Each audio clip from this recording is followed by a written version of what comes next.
சாந்தம் உடையோர் பேறு பெற்றோர் என தத்துவமும் சொன்னார். இந்த தாரணி முழுவதும் அவர்களுக்குரியது, தலைவர்கள் அவர் என்றார். மாந்தரின் வாழ்வில் தேவைப்படுவது சாந்தம் தாங்கென்றார். அது மண்ணையும் ஆளும் விண்ணையும் ஆளும் மகத்துவம் பாரென்றார். சாதிகளாலும் பேதங்களாலும் தள்ளாடும் போதும் அது தர்மம் ஒன்றை நம்பிய பிறகே அடங்கிவிடும் கலகம்.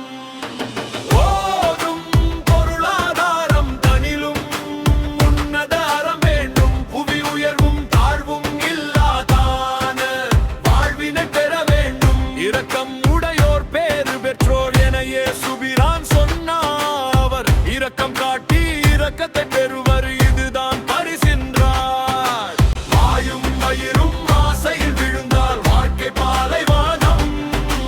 தூய மனத்தில் வாழ நினைத்தால் எல்லாம் சோலைவனம்.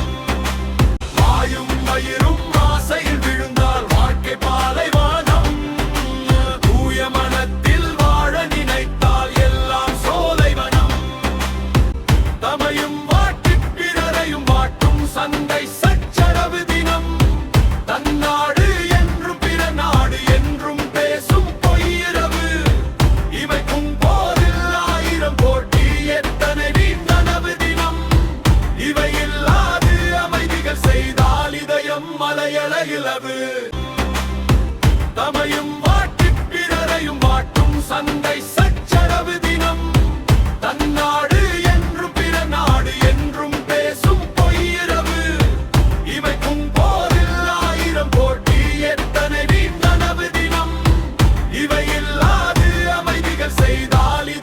மலையள இலவு. சாந்தம் உடையோர் பேறு பெற்ற